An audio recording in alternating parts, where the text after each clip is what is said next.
Om.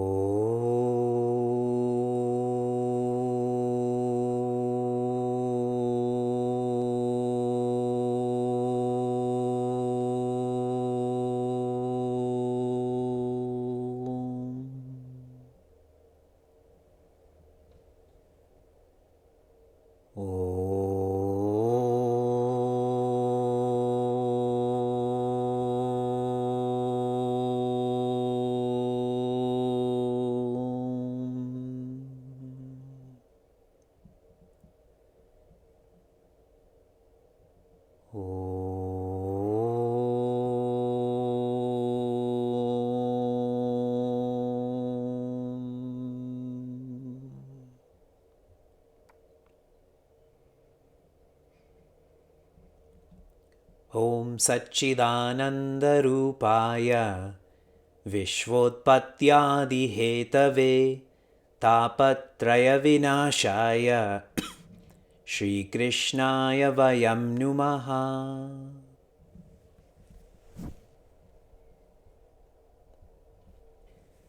Janmadhyasya yatonvayaditarataschaarteshvabhignaswarat Tene Brahmahridaya Adikavaye Muhyanti Yatsuryaha Tejovari Mridam Yatha Vinimayo Yatra Trisargo Mrisha Dhamna Svena Sada Nirasta Kuhakam Satyam Param Dhimahi Dharma Projita Kaitavotra Paramo Nirmatsaranam Satam Vedyam Vastavamatra Vastu Shivadam Tapatrayon Moolanam Srimad Bhagavate Mahamuni Krite Kim Vaparerishwaraha Sadyo Hridyavarudyate Kritibihi Shushrushubistat Kshanat. For 1 minute, we will invoke toughness and evoke hope.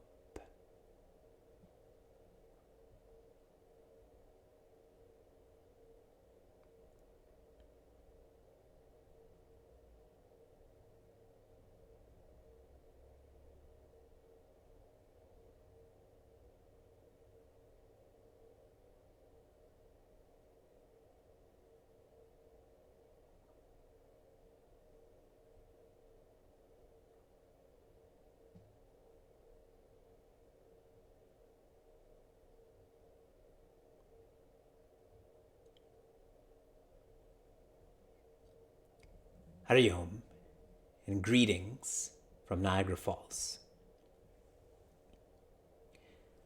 Can light and darkness, have a relationship? Yes or no? Can light and darkness have a relationship? They can't. If there's light, there's no darkness. If there's darkness, there's no light. Can infinity and finitude have a relationship? If there's infinity, there can't be finitude. If there's finitude, there can't be infinity. Can joy and sadness have a relationship? Are you sure? Because it seems like our experience makes the impossible possible. Joy and sadness are mutually exclusive, just like infinity and finitude and light and darkness.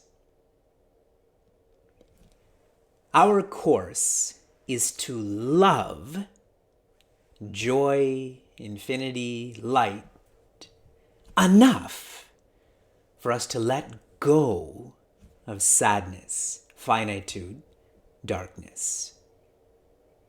We're so great, we think we can hold on to both. But if you're holding on to both, that means you're really not holding on to light, infinity, joy.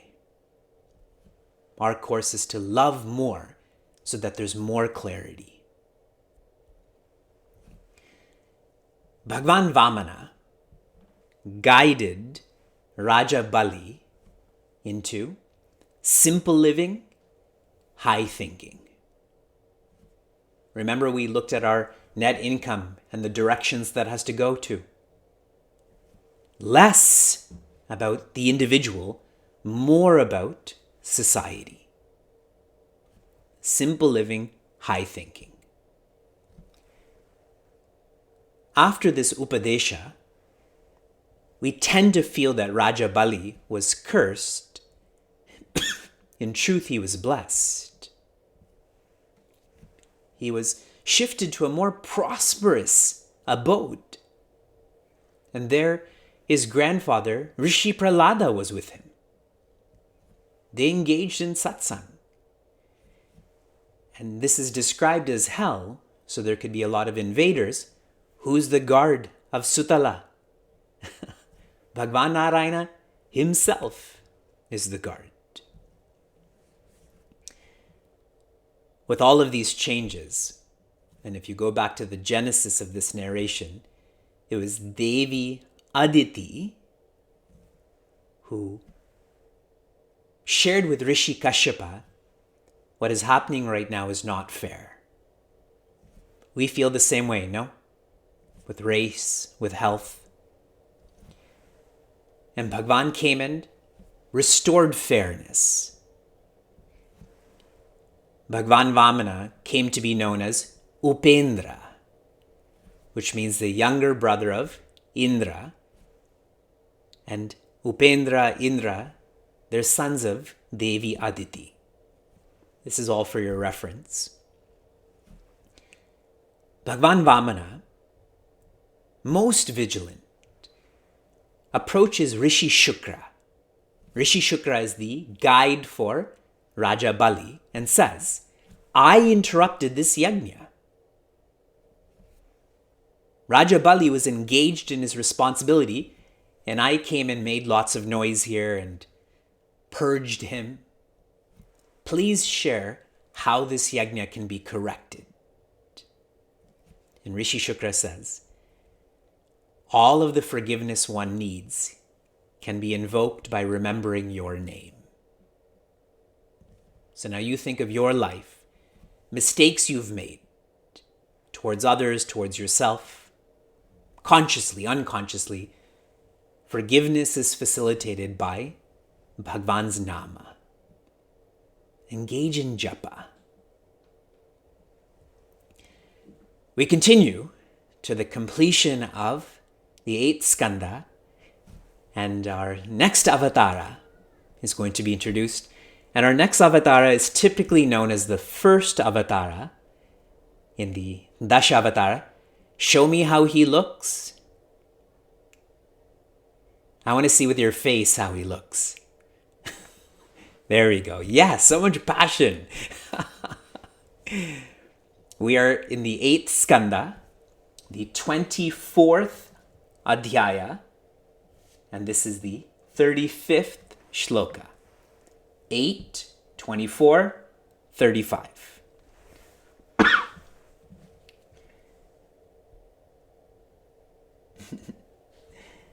This is Rishi Shuka, who is narrating to Raja Parikshita what Bhagwan is saying to Rishi Satyavrata. Okay? Aruhya brihatim navam vicharishyasya viklavaha ekarnave niraloke rishinam eva varchasa. Bhagwan Narayana as Matsya is speaking to Rishi Satyavrata, saying, when the waters rise, you should be ready with seeds and animals and rishis. There will be lots of darkness, and the brilliance of the rishis will guide you through this darkness. Okay, so this is the literal meaning leading up to all of this. We're going to introduce now or meet Satyavrata. Satyavrata is known as a Raja Rishi. Raja means the one with most responsibilities, like Raja Yoga, which we're studying in Meaningful Mornings. And Rishi means a seer, one who doesn't live by perception, that is the eyes, rather by vision or the intellect. One who has a vision in their responsibilities is a Raja Rishi. I'm making this a big deal because this is how we should live. We have lots and lots and lots of responsibilities, but often we devolve from vision to perception. Have the vision that what you're doing is important, is God's work. That's how he lived. He was engaged in his sadhana. He was in a river, bathing, remembering creation, the Creator. And as he was cupping his hands to offer water to the sun, he sees in his hand a very strange-looking fish. And this small fish says to him, "Please don't let me go. In this river, I'm small, I'm unique, and I'll be eaten up." And now you're all thinking, fish can't talk. If you're a Raja Rishi, you can understand the language of fish too. So one gauge, if you're a Raja Rishi, you understand the language of not just humans, but animals and plants and stones. So he takes this fish to his home and puts this fish in a fish bowl. The original fish bowl was developed back then. And quickly, this small, unique fish grew out of that bowl. His head was sticking above the lip. And Raja Rishi Satyavrata moved him to a pot, then a tub, then a pond, then a lake. And this fish kept on growing. And each time Rishi Satyavrata said, "No worries, I can look after this. No problem, I can deal with this." And then finally, he has this fish and is going to place him in the ocean, and it connects to him that this is not an ordinary fish. It took him a long time to realize that. And if it took him a long time, imagine how long it will take us to realize creation is not ordinary. And Rishi Satyavrata asks this fish, "Who are you?" "No fish is like you." And this fish says, "I am Bhagwan. I am Bhagwan Narayana, who has come in the form of a matsya, or a fish. And why I've come," and I'll share more superficially and then more deeply after, "is that in 7 days, there will be a pralaya." Pralaya is where earth, the element earth, is absorbed into the element water. And what's unique about these 7 days, who else has 7 days to live? Raja Parikshita. Who else has 7 days to live? Us. A day of the week we're going to die. Yes? A day of the week, our element earth is going to merge with water, with fire, and so on. When these 7 days pass and the waters rise, you should be ready with a ship. Hence, Raja Rishi. Do you have a ship in your backyard right now? He's a Raja. He's ready. On this ship, you should have seeds. The seeds of plants. So progressive in thinking, no? That's what organizations are doing now, is collecting seeds, preventing them from being exterminated. And some commentators say collect animals, some say collect the seeds of animals, meaning eggs and so on. Sounds very much like Noah's Ark. Yes? Remember age, though. Who knows how old Srimad Bhagavatam is? Sounds like Jurassic Park 2. As in 2, T-O-O. Remember when they collect Those eggs in that shaving cream container. And the rishis. In each period of time, the Sapta rishis are the most prominent thinkers, teachers. And soon enough, 7 days passed, the waters came, and Raja Rishi Satyavrata was ready. And when this ship was on this water, it was being tossed all around, then Bhagwan Matsya appeared. And Bhagwan Matsya was tied to this boat, or the boat was tied to Bhagwan Matsya. And Bhagwan Matsya guided the seeds, the animals, the rishis through this pralaya. Now this is a long storm. Not like in the movies where it's a few hours and it ends. Who knows when pralaya ended, when those waters would recede? So what did they do over this long time? Raja Rishi Satyavrata had a samvada, or a dialogue, with Bhagwan Matsya. They were talking about living in life. Their dialogue became Matsya Purana. There are 18 Puranas. We are studying the 18th. One of these 18, other than Srimad Bhagavatam, is known as Matsya Purana. And that is based on this dialogue that you now have a reference to. So you can go tell people, I know how Matsya Purana began. And this is so inspiring because the whole teaching has come from a fish. If one can appreciate that, should we harm fish then? Do fish belong to us then? A fish can be a teacher also. I want to zoom in now on the Sapta Rishis. How Bhagwan Matsya shared, you have to protect seeds and animals, or let's say plants and animals, and knowledge. You have to protect Sanatana Dharma. Sanatana Dharma, don't think of this in Hinduism, but rather insights into responsibilities, insights into infinity. You have to protect all of this. And that's what the Sapta Rishis represent. The GPS. See how this is written. Their light will guide you. Isn't that what the Guru Parampara system is doing for knowledge, for Sanatana Dharma?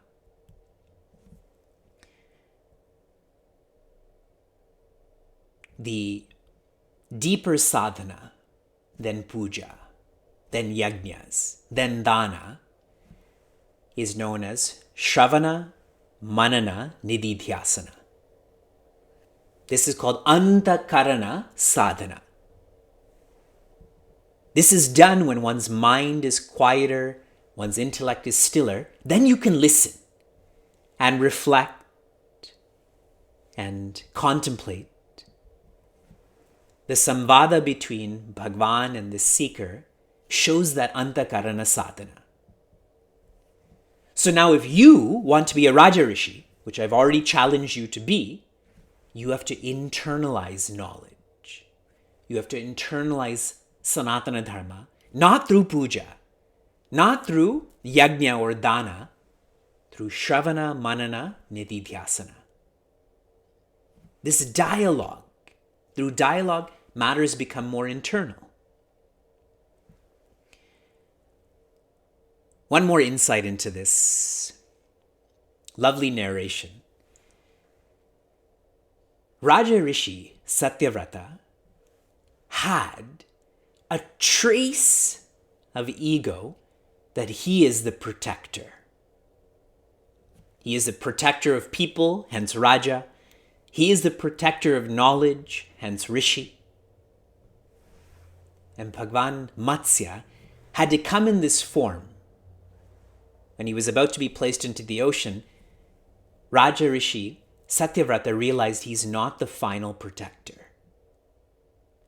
He is a temporary protector, he is a means to the ends, but finally the protector is Bhagwan.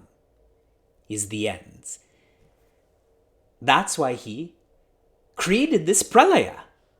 You think you can protect these lands? Watch me submerge these lands. And this brings us to Bhagavad Gita, where in chapter 11, Prince Arjuna says to Bhagavan Krishna, now that I've seen who you are and what you do, I feel sthane.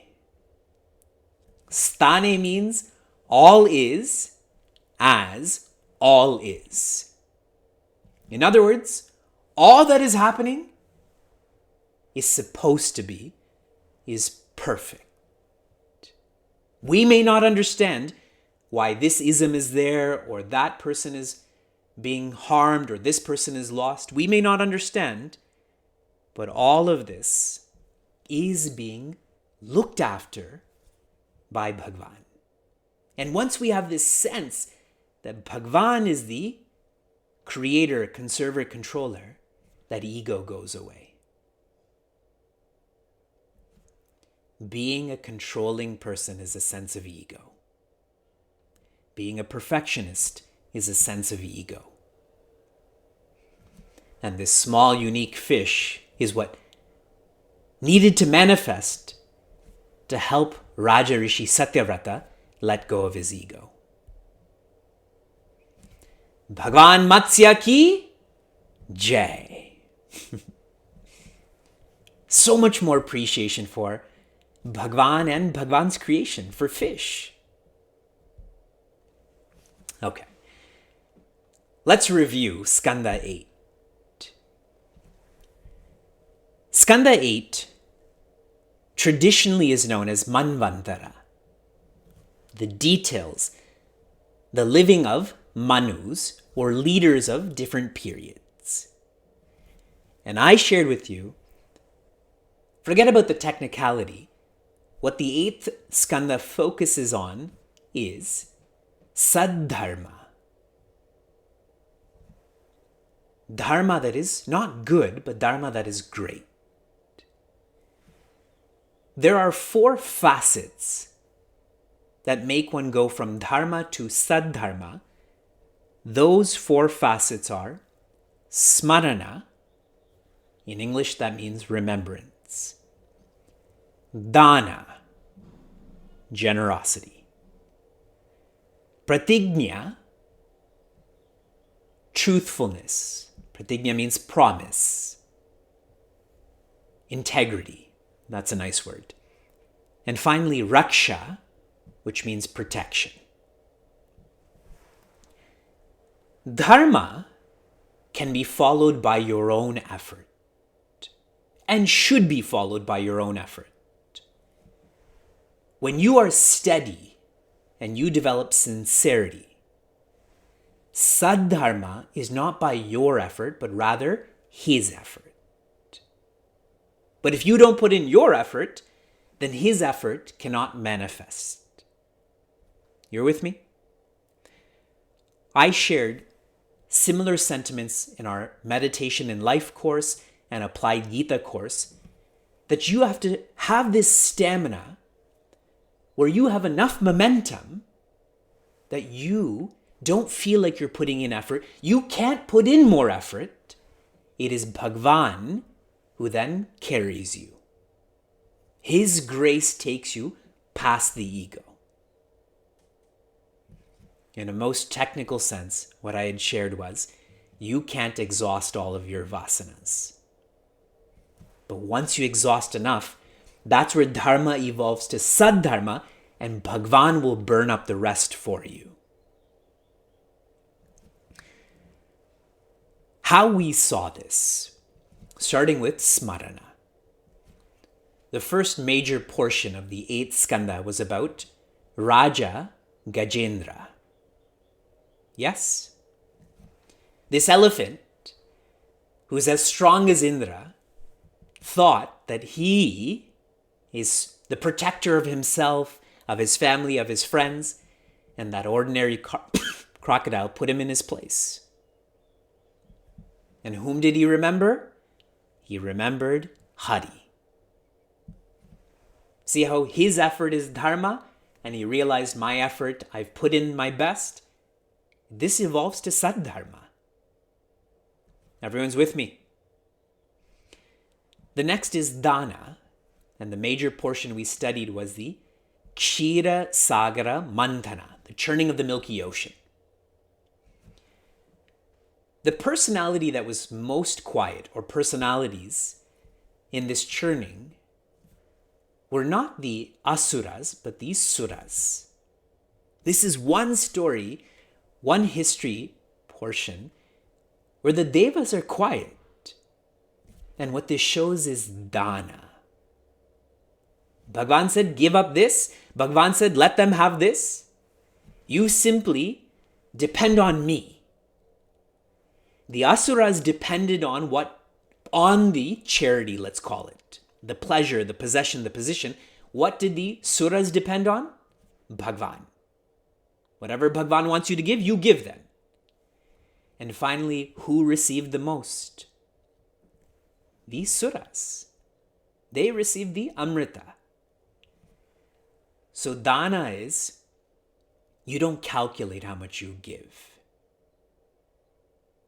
If you're calculating, that's more like an asura. And I'm saying that productively. All of the people who have contributed, you're all asuras.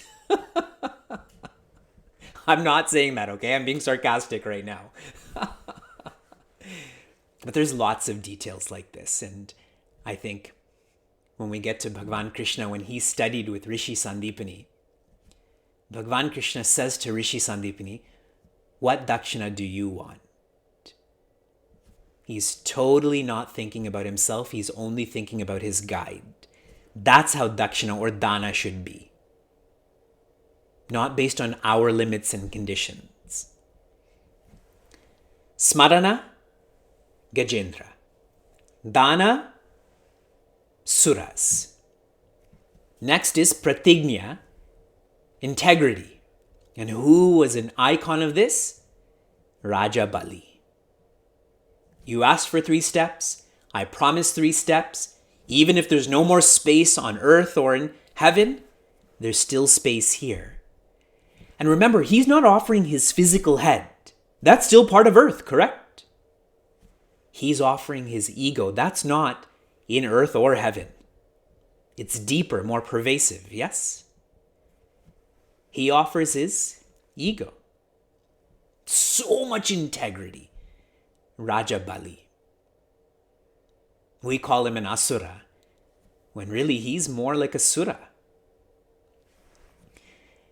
And then finally was Raksha. And that was Raja Rishi Satyavrata. This small, unique creature asked for protection, and he never stopped, protected him. When he knew he could no longer protect him, he didn't give up on him. But he essentially invoked greater protection from Bhagavan. When you can't protect yourself, don't you lift your hands up? Har Har Mahadev. That's Saddharma.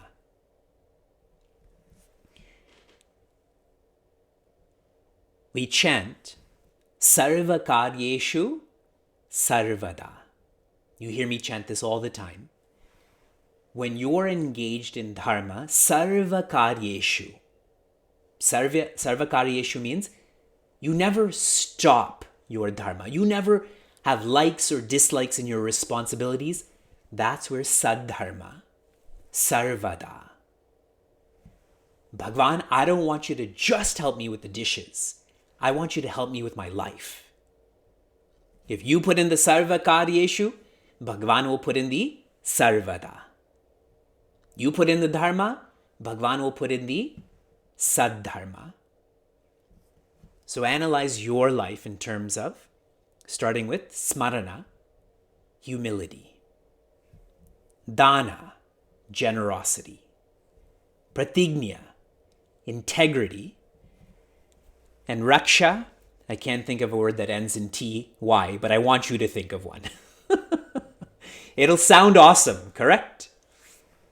So that was humility, generosity, integrity. If you come up with a cool word, then share it in the chat room, and that will complete our framework. in all of these beings, Gajendra, Suras, Mahabali, and Satyavrata, their ego, even that trace of ego, was dismantled. And so Bhagwan was safety. I like it. Security is even better, providing security. Bhagwan was training all of them. Where did Gajendra go? He came to serve Bhagwan in Vaikuntha. What were the Suras doing? Indra was the Indra. He was leading that period of time. I shared with you that Raja Bali also became an Indra, correct? I also shared, or I'm sharing now, Rishi Satyavrata, he also became an Indra. What should a leader be like? These 4 qualities. And the most beautiful is the first one, which is humility. Very rare to observe a leader who has such humility. In Ramayana, Vande Vani Vinayakau. We invoke this knowledge through Bhagavati Devi. This knowledge for us, we are not the creator, conserver, controller, Bhagwan is. Then one becomes Vinaya, humility. One becomes Vinayaka, one becomes a leader. Or a Manu. Ramayana is teaching this. We're learning the same. Be a Raja Rishi. Be Vinayaka. And now you have a full framework of people who have grown to Saddharma, the qualities we need for Saddharma. This skanda naturally is completed with, I like reading this. Iti ashtam skandaha samaptaha Hari Om Tat Sat. Om.